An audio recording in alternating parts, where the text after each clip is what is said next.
guys, welcome back to my channel. Apa kabar anda semua? Harap baik-baik saja ya. Di video kali ini saya akan membahas sebuah kisah menyedihkan di mana seorang gadis bernama Hai Min Lee hilang pada 13 Januari 1999 di usianya yang ke-18 tahun. Walaupun tertuduh yaitu Adnan Syed telah ditangkap dan dipenjara hampir selama 20 tahun, namun mahkamah tidak dapat membuktikan keterlibatannya dalam pembunuhan Hai Min Lee yaitu bekas kekasihnya. Hingga hari ini Adnan masih kekal dengan pendiriannya bahwa dia bukanlah seorang pembunuh. Seperti apa kisahnya? Teruskan menonton ya guys. Tapi sebelum itu jangan lupa like, subscribe, dan klik button notifikasinya biar anda tahu kalau saya upload video terbaru. Tanpa membuang masa lagi, let's go to the story.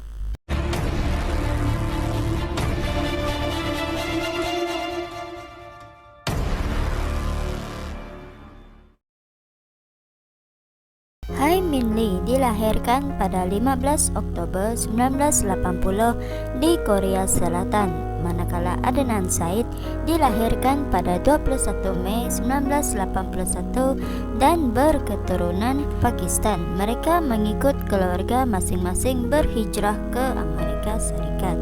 Pada tahun 1998, Adnan dan Hai merupakan pelajar sekolah menengah di Woodlawn High School, Baltimore, Maryland County, Amerika Serikat. Mereka berdua juga merupakan atlet sekolah itu. Hai dikenali sebagai pelajar yang aktif, pintar, dan cantik, manakala Adnan pula dikenali sebagai seorang yang populer di sekolah dan pintar. Hubungan percintaan antara Adnan dan Hai terpaksa dirahasiakan daripada keluarga masing-masing karena perbezaan agama. Seperti remaja pada umumnya, hubungan mereka putus sambung hingga pada akhirnya hubungan mereka benar-benar putus pada penghujung tahun 1998. Setelah itu Hai dikatakan menjalinkan hubungan dengan rakan sekerja sambilannya yang bernama Don.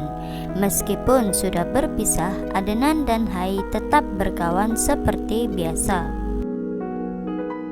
Pada 13 Januari 1999, Hai dilaporkan hilang setelah gagal pulang ke rumahnya. Kali terakhir dia dilihat adalah sewaktu meninggalkan kawasan sekolahnya dengan menaiki kereta Nissan Sentra warna grey. Berdasarkan laporan saksi, Hai dilaporkan ada berada di sekolah pada pagi hari kejadian. Polis Baltimore segera menyiasat kehilangannya. Mereka juga menemui Adnan, bekas teman lelakinya, sekitar jam 6:30 petang itu. Katanya kali terakhir dia melihat Hai berada di sekitar kawasan sekolah selepas tamat waktu sekolah. Pada pukul 1.30 pagi, mereka menemui teman lelaki Hai, yaitu Don, yang mengatakan bahwa dia belum melihatnya pada hari itu. Hai juga tidak muncul di tempat kerjanya. Anjing pelacak juga diturunkan bagi membantu pencarian di sekitar sekolah, namun tidak berhasil ditemukan. Hanya selepas sebulan kemudian barulah mayat Hai ditemukan oleh orang awam di sebuah lokasi bernama Linkin Park. Berdasarkan laporan bedah siasat, punca sebenar kematian Hai adalah akibat kesan cekikan. Jadi polis mengesahkan bahwa Hai telah mati dibunuh. Pada 12 Februari 1999, pihak polis menerima panggilan telefon tanpa nama yang menunjukkan bahwa penyiasat harus memberi tumpuan pada Adnan.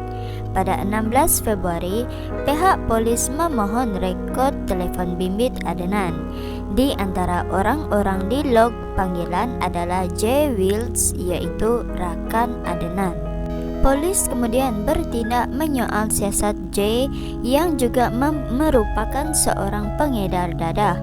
Menerusi sesi soal siasat tersebut, J menjelaskan bahwa Adnan pernah memberitahunya untuk membunuh Hai kerana memutuskan hubungan mereka. Sewaktu hari kejadian, J yang pada sebelumnya meminjam kereta Adnan telah dihubungi oleh Adnan untuk berjumpa di sebuah kawasan lot parking.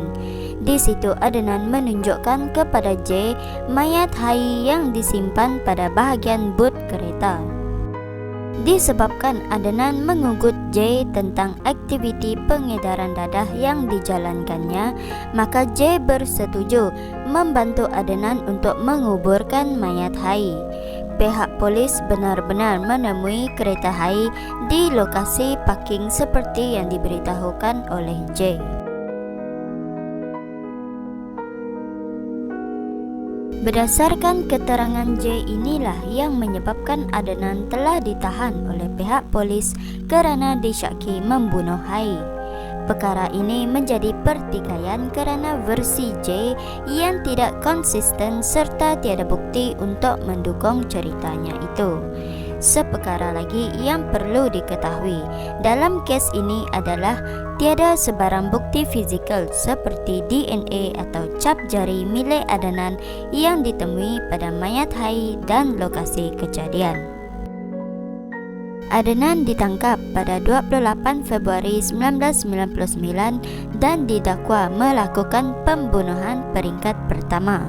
Keluarga Adnan telah melantik seorang peguam berprofil tinggi yang bernama Christina Gutierrez yang mewakili pihak Adnan. Keputusan pihak juri mahkamah pada tahun 2000 bagaimanapun tidak menyebelahi Adnan apabila dia didapati bersalah dan dihukum penjara seumur hidup dengan tempoh tambahan 30 tahun. Pihak Adnan kemudian membuat rayuan kes pada tahun 2003 dan 2010. Kedua-dua rayuan itu bagaimanapun tidak diterima. Butiran rayuan pada tahun 2010 menyebut tentang kegagalan Christina untuk memanggil seorang saksi penting waktu perbicaraan terdahulu. Saksi tersebut merupakan rakan sekelas Adnan iaitu Asia McLean yang mempunyai alibi. Alibi penting yang dimaksudkan itu adalah kenyataan Asia yang mendakwa bahawa dia ada bersama dengan Adnan di perpustakaan sekolah mereka pada waktu pembunuhan Hai. Pada tahun 2016, Adnan yang diwakili peguam baru telah berjaya dalam rayuan untuk membicarakan semula kes. Namun 3 tahun kemudian, pihak Mahkamah Tinggi memutuskan untuk menarik balik keputusan tersebut. Maka Adnan sampai sekarang kekal meringkuk di dalam penjara. Bagi anda yang ingin mengikuti butiran kisah Adnan Syed ini lebih terperinci, anda boleh menonton dokumentari HBO berjudul The Case Against Adnan Syed yang mempunyai 4 episod. Oke guys, sampai di sini dulu cerita kita hari ini. Jangan lupa like, subscribe, and leave a comment down below. Thanks for watching and we'll see you on the next video. Bye bye.